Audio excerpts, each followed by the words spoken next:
No hay lugar en sus descripciones abundantes y pormenorizadas para el hombre simple y objetivo que constituye el segmento más significativo de la sociedad.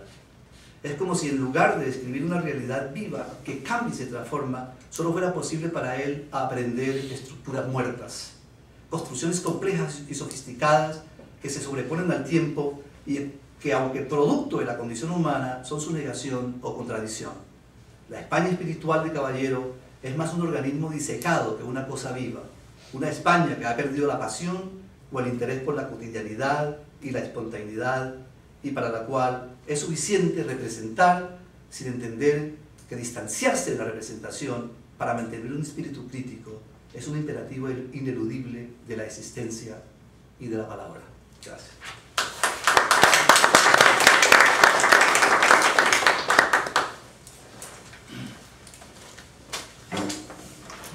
Bien, yo creo que más allá de decir de lo que dijo Manuel, su excelente trabajo sobre Sánchez Castilla, no creo que haya, yo no creo ver una discordancia entre lo que presentaron Rodolfo y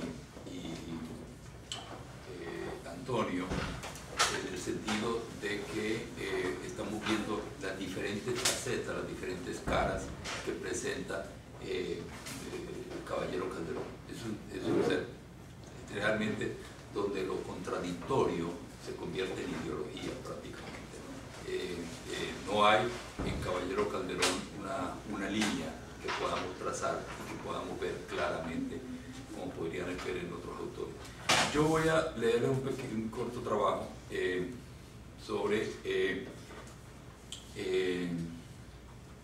el libro Suramérica, Tierra del Hombre, publicado en 1944 por el Caballero Calderón y del cual ya hizo mención Rodolfo en su trabajo.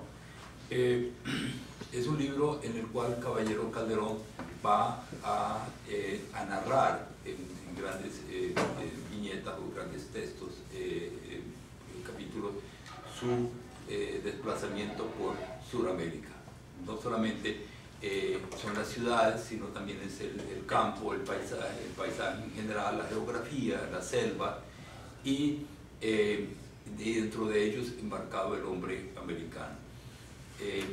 Este trabajo no pretende ser una visión completa del texto, sino señalar algunos aspectos que se relacionan con ese espíritu de contradicción o ese ser contradictorio que yo veo en Caballero Calderón. Dice, un caballero andante por América. Podríamos decir, sin temor a equivocarnos, que para un joven escritor o intelectual colombiano hoy en día, la presencia o ausencia de Eduardo Caballero Calderón dentro de las letras nacionales es casi un tema sin importancia, es decir, que fuera de ser un autor que se menciona en los textos escolares, de allí no pasa a más. Pertenece Caballero Calderón a una generación de novelistas colombianos donde solo sobresalen Bernardo Arias Trujillo, nacido en 1903 y muerto en 1938, con su novela Risaralda, que publicó en 1935, y Eduardo Salamea Borda y su novela 4 años a bordo de Mimi, publicada en 1934. La prosa de Arias Trujillo, altamente poética, y su novela de fuerte contenido violento, contrasta con la de Salamea Borda, quien es uno de los pocos escritores colombianos que se atrevió a ir más allá de la forma tradicional de la novela, aprovechando bien los dictados de la vanguardia.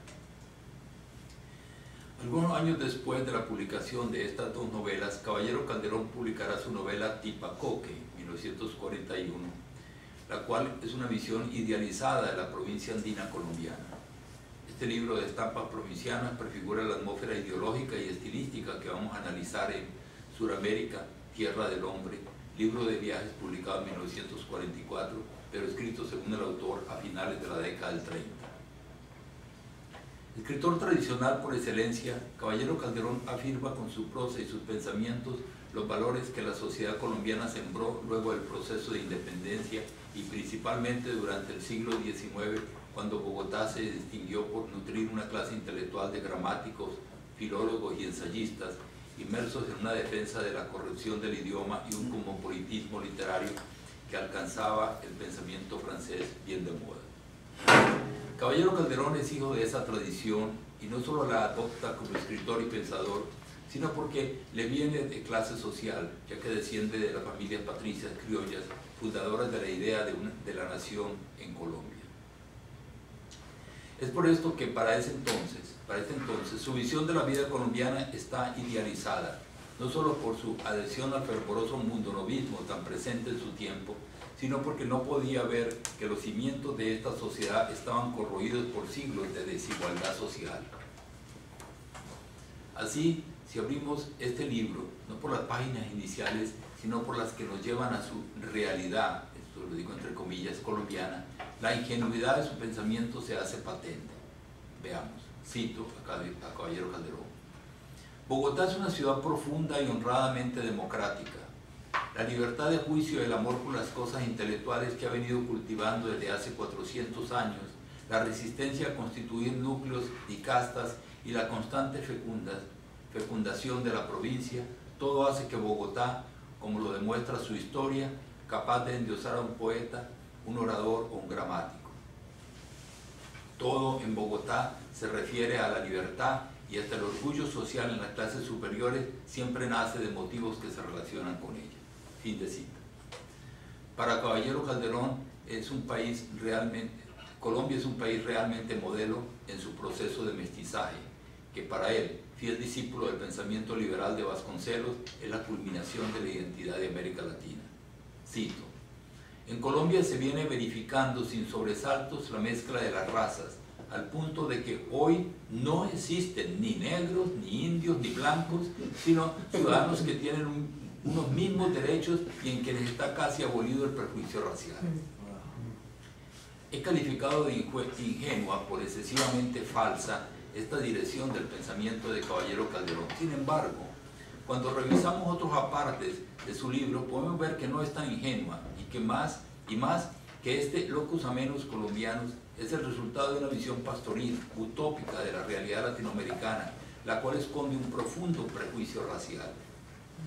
En el prólogo a la segunda edición nos dice que, cito, zonas humanas como la negra pura y la india pura representan un evidente lastre, fin de cita, para el desarrollo de estos países. Suramérica, tierra del hombre, es una crónica del recorrido por diversos países y regiones que hizo Caballero Calderón durante la década del 30, donde se combina con elegancia y cierta maestría el paisaje americano con la presencia de las ciudades. Estas enmarcan sus pensamientos con respecto al hombre americano, yendo de lo mulato en ciudades como Cartagena o Bahía, a lo indio en las cumbres andinas del Perú, a lo mestizo en las altiplanicies colombianas de Boyacá o Bogotá, al componente blanco en el Cono Sur, Buenos Aires, Santiago y, por cierto, la presencia negra en Brasil. El paisaje es abrumador, de la selva al mar, a los desiertos, a las montañas andinas, a las pampas, a los inmensos ríos. Visto desde un ángulo que no tuviera en cuenta las circunstancias sociales que lo encierran, es decir, fuera del contexto de la realidad latinoamericana, es un bello libro dentro de la tradición ficcionalizadora de la realidad que inauguran Bernardo de Balbuena en La grandeza mexicana, el Inca Garcilaso de la Vega en sus comentarios reales o Ercilla en su Araucana. Caballero Calderón quiere contribuir a la edificación del mito de lo latinoamericano, abrir una puerta a los ojos europeos. Este libro está publicado en España, para que vean con ojos positivos una América en constante y feliz crecimiento. Lástima grande que esta novela, entre comillas, de los suramericanos, quiere ser una muestra de la realidad y no una obra de ficción. He citado a tres autores fundacionales del mito del ser latinoamericano. Veamos entonces en detalle estas analogías con Caballero Calderón. Es bien conocida la calificación de Bernardo de Balbuena del indio como ser feo. Así, nuestro autor nos dice también, al hablar de los cito, selvícolas, como denomina a los indios de la selva americana, cito, desnudos, feos, curtidos por el sol, se les ve pasar raudos en sus canoas, esquivos como bestias de monte. Fin de cita. 300 años de diferencia entre estos dos autores y el patrón de belleza sigue siendo el mismo. Al referirnos a su visita al Cusco,